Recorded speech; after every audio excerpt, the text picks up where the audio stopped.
नमस्कार, लोकतंत्र देख रहे हैं आप। मैं हूं आपके साथ नेहा दुबे। दिल्ली के चुनावी महाभारत में आप बीजेपी और कांग्रेस के बीच त्रिकोणीय मुकाबला दिलचस्प हो गया है। एक दूसरे को चुनावी चक्रव्यूह में फंसाने के लिए चालें चली जा रही है। सभी दलों ने अपने घोषणा पत्र में मुफ्त के वायदों की झड़ी लगा दी है। मुफ्त की रेवड़ी बांटकर सभी दल सत्ता का संग्राम जीतने की रणनीति बना रहे हैं। वहीं नेताओं के बीच जुबानी जंग बेकाबू होती जा रही है। पूर्व केंद्रीय मंत्री और बीजेपी सांसद अनुराग ठाकुर ने आप पर दिल्ली में दंगा फैलाने का आरोप लगा दिया है। बता दें कि उन्होंने कहा है कि दिल्ली दंगों के आरोप से आप भाग नहीं सकती है। ठाकुर ने कहा कि ये वही आम आदमी पार्टी है जो कांग्रेस पार्टी है, जो बाटला हाउस की घटना पर सवाल उठाती है, लेकिन जब दिल्ली में कुछ लोग है जो बम धमाकों की अफवाह फैलाते हैं और अभिभावकों को रुलाते हैं और स्कूल बंद करवाते हैं, तब आप और कांग्रेस कोई सवाल नहीं उठाती है। अनुराग ठाकुर ने कहा कि केजरीवाल और आतिशी को जवाब देना होगा, ये किसका एनजीओ है और इसके पीछे कौन मास्टरमाइंड है। उधर केजरीवाल की गाड़ी पर 18 जनवरी को हुए कथित हमले को लेकर आम आदमी पार्टी के प्रवक्ता प्रियंका कक्कड़ ने कहा है कि केजरीवाल पर हमला करने वाले 3 लोग प्रवेश वर्मा के सहयोगी थे।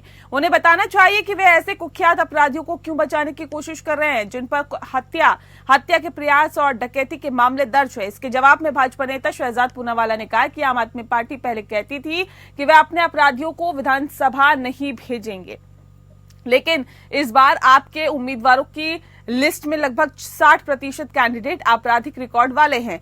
बता दें आपको कि जिस तरह से ये रिकॉर्ड वाले अभी फिलहाल कैंडिडेट हैं, वहीं आम आदमी पार्टी सांसद संजय सिंह ने सोमवार को प्रेस कॉन्फ्रेंस करते हुए दिल्ली में बीजेपी की उपलब्धियां शीर्षक वाली खाली पन्नों वाली एक किताब जारी की है। संजय सिंह ने कहा है कि वो देश की जनता से अपील करते हैं कि इस किताब को जरूर पढ़े। उधर राज्यसभा सांसद स्वाति मालीवाल ने केजरीवाल को घेरते हुए कहा कि दिल्ली की हालत बहुत खराब है, सड़कें टूटी हुई है, सीवर ओवरफ्लो हो रहे हैं, हर जगह कूड़े के ढेर लगे हैं और लोगों के घरों में पानी दूषित आ रहा है।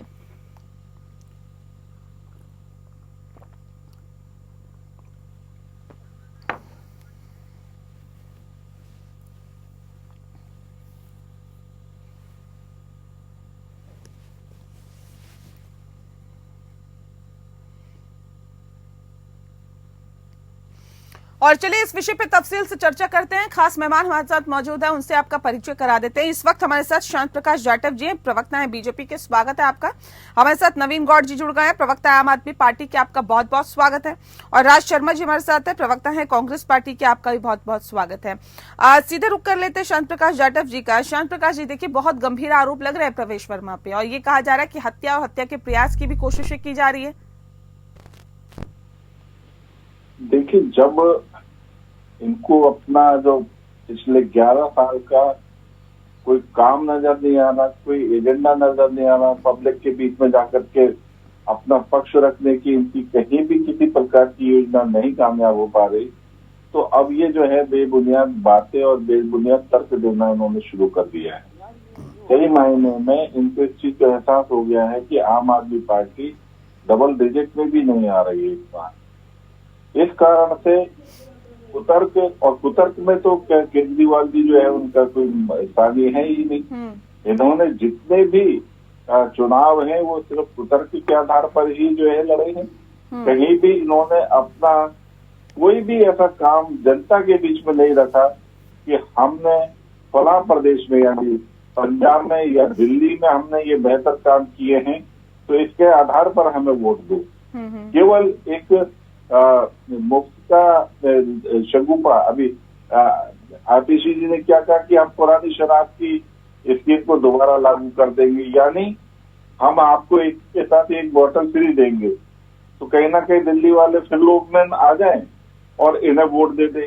इस प्रकार की बात करना मतलब केवल गुमराह करना, लोगों को लालच देना, उनकी जो मानसिकता के साथ खिलवाड़ करना, ऐसे काम नहीं चलेगा। आज अरविंद केजरीवाल जी देश की बल्कि दिल्ली की जनता के साथ में जो चुनाव लड़ रहे हैं वो वाकई दिल्ली की जनता के साथ में खिलवाड़ कर रहे हैं। मैं समझता हूँ कि दिल्ली की जनता को ख्याल करना चाहिए कि इस प्रकार के बहरूपी इंसान को जो है अब मौका नहीं दिया जाना चाहिए। बहुत हो गया खेल, अब आगे जो है दिल्ली को डेवलपमेंट के लिए डबल इंजन की सरकार भारतीय जनता पार्टी की चुननी चाहिए, ताकि दूसरे राज्यों में जैसे बेहतर विकास हो रहे हैं, ठीक है, दिल्ली में भी जो है खूबसूरत विकास। ठीक है। नवीन गौड़ जी, देखिए कह रहे हैं अरविंद केजरीवाल बहरूपिया है, दूसरा वेश धारण करके लोगों को कहीं ना कहीं बरगलाने का काम करते हैं, लोगों को पागल बनाने का काम करते हैं और लोगों को ठगने का काम करते हैं। अनम्यूट करिए प्लीज, अपने आप को अनम्यूट करिए सर। जी सॉरी, आपको नमस्कार। जी नमस्कार। आपके माध्यम से पैनल साथी को भी और जो आपके दर्शक हैं उन सभी को भी नमस्कार। देखिए, ये तो उलझुल झूठ सचे बेबुनियाद बातें करेंगे ही करेंगे। इनको ये समझ आना चाहिए। मेरे को वो चीज याद है जो नड्डा जी ने, बीजेपी के जो अध्यक्ष है, उन्होंने मैनिफेस्टो लॉन्च करते हुए, सॉरी मैनिफेस्टो मैंने बोल दिया, ये क्या कहते हैं, संकल्प पत्र। हाँ, जो संकल्प पत्र इन्होंने लॉन्च करते हुए क्या कहा था कि दिल्ली सरकार द्वारा चलाई गई सारी स्कीमों को कंटिन्यू करा जाएगा। इस बात का क्या मतलब है? इस बात का स्पष्ट क्लियर अर्थ ये है कि जो स्कीमें दिल्ली सरकार द्वारा, जो स्कीमें अरविंद केजरीवाल जी द्वारा दिल्ली की जनता के लिए चलाई गई थी, चलाई जा रही है, वो जायज है, वो जनता के हित में है और जनता उन्हें पसंद कर रही है। तो ये भी जनता तो मानती है। ये तो बीजेपी वालों ने खुद एक्सेप्ट करा है कि जो स्कीमें हैं अरविंद केजरीवाल जी की, वो दिल्ली की जनता के लिए कारगर है। अब भारतीय जनता पार्टी वैचारिक लड़ाई तो हार चुकी है। ये ना तो मुद्दों पर आम आदमी पार्टी के साथ चुनाव लड़ सकते और जीत सकते, ये अब गाली गलोच कर रहे हैं। कभी नेताओं के ऊपर गाली गलोच कर रहे हैं, कभी पूर्वांचलियों को गाली गलोच कर रहे हैं। कोई मुद्दा इनके पास बचा नहीं है। सीएम उम्मीदवार इनके पास दिल्ली में कोई नहीं है। ये केवल गाली गलोच पे आ गए। कितनी विचित्र बात है और कितनी अनसेंसिटिव बात है कि अरविंद केजरीवाल जी पर परवेश वर्मा के नजदीकी के द्वारा पत्थर फेंका जाता है। और वो पत्थर, मैं आपको बताना चाहता हूँ, इतना भारी, इतना बड़ा था, अगर वो अरविंद जी के सर में लग जाता तो उनकी जान भी जा सकती थी। और उसके ऊपर भी ये लोग, इस बजाय इसके कि इस चीज को कंडम किया जाना चाहिए कि ये गलत हुआ, ये लोग उसे चुनावी स्टंट बताते हैं। इनको शर्म आनी चाहिए भारतीय जनता पार्टी वालों को। ये अब ठीक है, जल्दी से कमेंट करिए, फिर मैं राज शर्मा जी का रुख करती हूँ। जल्दी से शांत प्रकाश जी। चुनावी लाभ की नजर से देखते हैं तो बहुत ही दुर्भाग्यपूर्ण बात है इस देश के लिए। ठीक है, आपकी प्रतिक्रिया शांत प्रकाश जी। ठीक है सर, ठीक है। नहीं, जो बात ये कह रहे हैं कि ये परवेश वर्मा जी के निकटस्थ व्यक्ति द्वारा ये जो है हमला किया गया, पत्थर फेंका गया, क्या इस चीज का प्रूफ है कि वो जो है उनके द्वारा किया है? आप तो हमेशा कभी थप्पड़ खा रहे हैं, कभी पत्थर खा रहे हैं, कभी स्याही गिरवा रहे हैं। ये तो आप स्वयं करवाते रहे हैं अपने कार्यकर्ताओं से। ये तो आज से पता है, 2013 से ये खेल खेल रहे हैं। तो इस तरीके की बातों पर नहीं बहका होना भैया। आप जिस तरीके की हरकतें कर रहे हैं, आपकी ओछी हरकतों का सबको इल्म है। आप ये सब पत्थरबाजी कराना, थप्पड़ खाना, स्याही बिकवाना, सारे काम मास्टर हैं। ऐसा कौन व्यक्ति है जो अपने ऊपर पत्थर से आप बिल्कुल करवाएगा, ये जानते हुए कि वो पत्थर लगने से जान भी जा सकती है।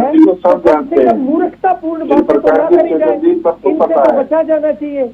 आप एक राष्ट्रीय पार्टी के प्रवक्ता हैं, कम से कम इतनी ओछी बातों से तो बचा जाना चाहिए कि कोई नेता अपने ऊपर पत्थर मरवाएगा, गजब की बात है। और ये भी सब जानते हैं, जिस व्यक्ति ने पत्थर फेंका अरविंद केजरीवाल जी के ऊपर, उस व्यक्ति का फोटो परवेश वर्मा के साथ पब्लिश हुआ है, दिख रहा है, सबको पता है कि परवेश वर्मा का नजदीकी है। आपके छुपाए तो ये तय हो रहा है उस फोटो से, एक सेकेंड, उस फोटो से ये तय हो रहा है कि प्रवेश वर्मा ने ही भेज दिया उन्हें।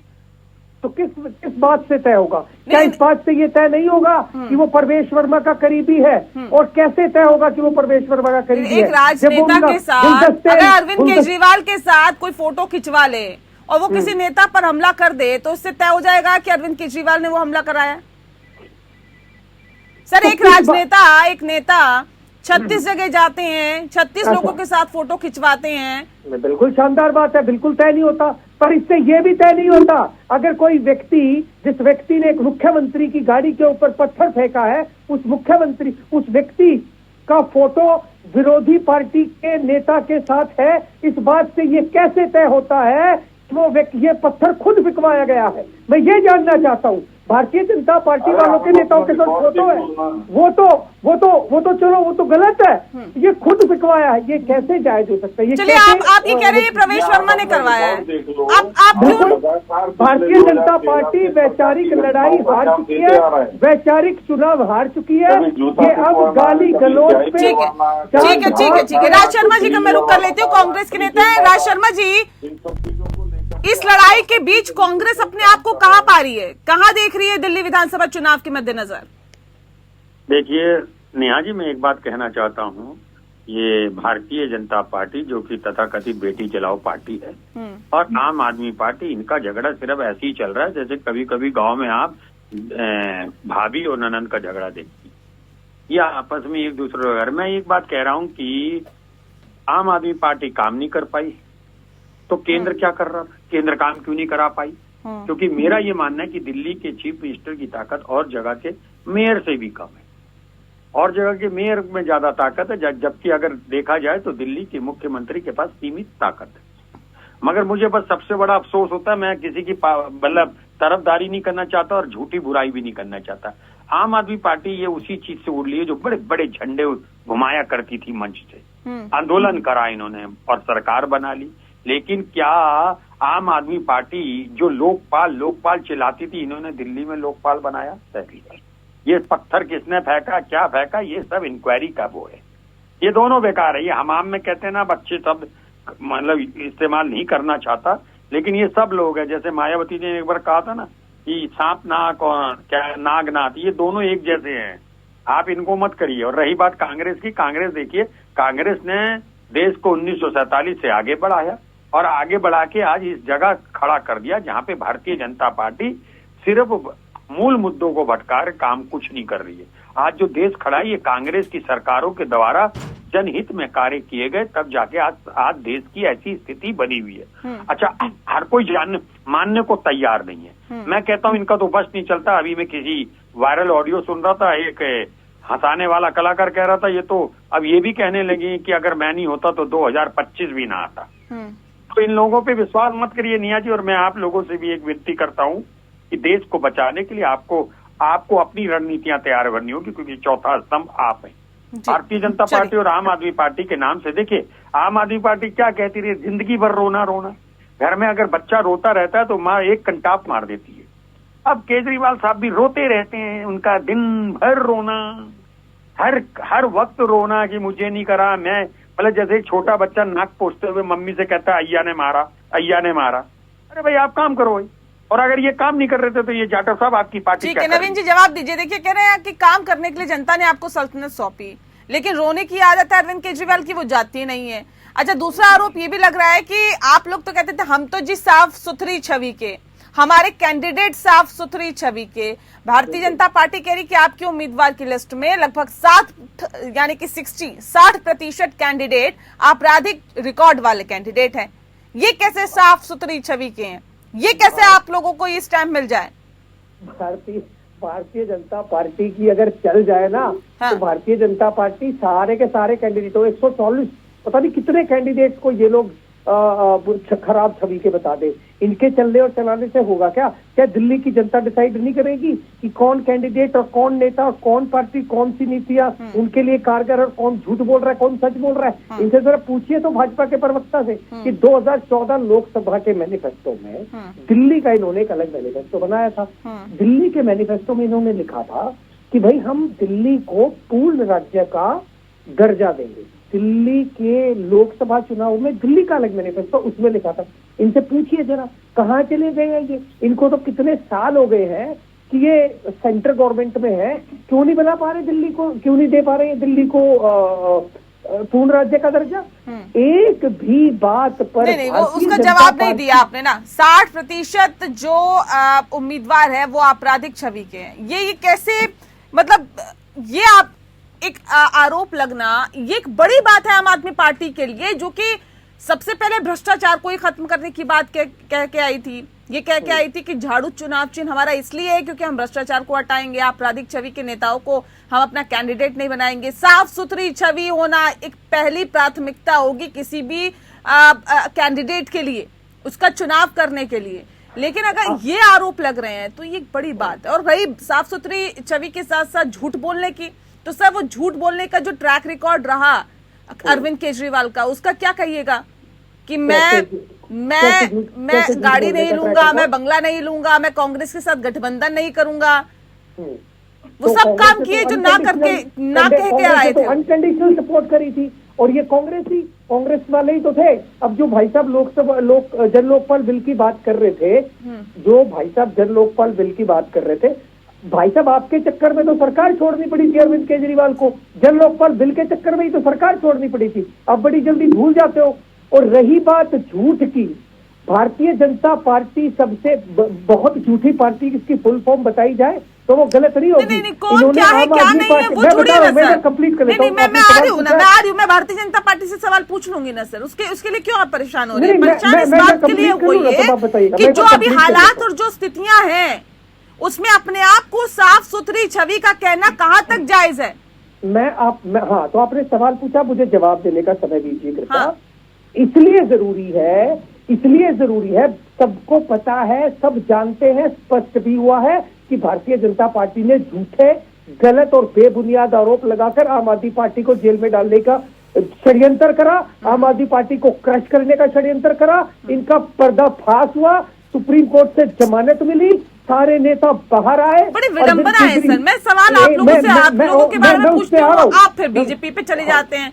यही तो दिक्कत है ना आप लोगों की कि अपनी उपलब्धियों को आगे रखने के बजाय आप दूसरों पर कटाक्ष करने पर ज्यादा फोकस करते हैं। मैं शांत प्रकाश जी आप सीधा रुक कर लेती हूँ। सवाल ये भी है कि देखिए कह रहे कहाँ है 60% आपराधिक छवि वाले नेता? क्यों अलग आरोप आप लोग लगाए जा रहे हैं? क्यों इस तरह के आरोप लगा रहे, जनता को भ्रमित करने का काम कर रहे हैं आप लोग? देखिए सीधे सीधे बोल रहे हैं ये लोग। सुप्रीम कोर्ट ने अरविंद केजरीवाल जी को मुख्यमंत्री कार्यालय में घुसने पर प्रतिबंध लगाया हुआ है। वो किसी कागज पर साइन नहीं कर सकते, मुख्यमंत्री कार्यालय में घुस नहीं सकते। ये एक अपराधी के ऊपर ही अंकुश लगाए जाते हैं। उनका पासपोर्ट भी जब से वो दिल्ली से, भारत से बाहर नहीं जा सकते। और ये बात कर रहे हैं कि ईमानदार छवि की। इनके सारे नेता, मनीष सिसोदिया वो बेल पर हैं, वो छूटे नहीं हैं। सत्येंद्र जैन जो है वो भी बेल पर हैं। इसलिए ये बात जो कह रहे हैं ये इसमें किसी सूरत में बरी नहीं हो जाते जब इनके मुखिया ही अपराधी हैं और आरोपी हैं और जघन्य अपराध के आरोपी हैं। और सुप्रीम कोर्ट ने आज तक किसी भी मुख्यमंत्री पर, हेमंत सोरेन भी उस दौर में जो दौरान जेल में थे, उन पर सुप्रीम कोर्ट ने उन पर भी इस प्रकार की बंदिश नहीं लगाई। और इन पर ये बंदिश लगाई है तो आप अपने आप समझ जाना चाहिए दिल्ली की जनता को कि ये व्यक्ति कितना शातिर है। और अरविंद केजरीवाल इस जांच के उपरांत जब ये दोबारा अभी बेल जो है इसमें ये बरी नहीं हुई, अभी ये जो मुकदमा चलेगा उसमें ये गंभीर रूप से फंसे हुए दिखाई दे रहे हैं। और मैं समझता हूँ कि ये जेल में होंगे। तो इसलिए ये अच्छी तरह समझ लें कि दिल्ली के मुख्यमंत्री के रूप में स्वयं को पेश नहीं कर सकते, क्योंकि जब सुप्रीम कोर्ट ने आपके ऊपर बंदिश लगाई हुई है, कलम बंद की हुई है, तो आप स्वयं को मुख्यमंत्री कैसे घोषित कर रहे हैं? और आज ये जो आम आदमी पार्टी के जो प्रवक्ता हैं वो कह रहे हैं कि मुख्यमंत्री चेहरा नहीं है। अरे आपके पास में मुख्यमंत्री चेहरा नहीं है। आपने जो आतिशी जी को बना रखा उसको आप मुख्यमंत्री मानते नहीं है। और अरविंद केजरीवाल जी हैं, उनको सुप्रीम कोर्ट मुख्यमंत्री नहीं मानता। तो दिल्ली इनके इस बहकावे में नहीं आने वाली, क्योंकि आप अपराधी हैं। ठीक है। और पूरी तरीके से अपराध में बोल रहे हैं। 60% लोग जो हैं इनके वो कहीं ना कहीं आरोपी हैं। ठीक है, मैं सर आती हूँ। मैं नवीन जी जल्दी से कुछ कहना चाह रहे हैं, फिर मैं राज शर्मा जी का रुख करती हूँ, जल्दी बताइए। देखिए, ये जो आपराधिक मामलों की बात कर रहे हैं, सब कोई जानता है राजनीतिक दुर्भावना के चलते केस लगाना आपराधिक। मैं बताता हूँ आपको क्या होता है। 10 सेकंड के अंदर 10 सेकंड के अंदर सुनिए 10 सेकंड बता देता हूँ। अरे सर सुन लो, हरियाणा के भारतीय जनता पार्टी के प्रदेश अध्यक्ष पर रेप का केस दर्ज हुआ है। वो होता है आपराधिक मामला। राजनीतिक षड्यंत्र करते हो, राजनीतिक दुर्भावना के चलते आपने झूठे केस लगा रखे हैं। राजनीतिक षड्यंत्र के चलते झूठे केस लगाना अलग बात है। अगर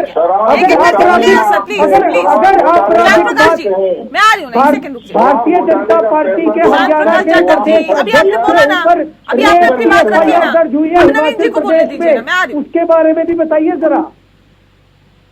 आप अपनी देखें, इधर उधर की बात न करें, बहुत बुरी हालत में है आप।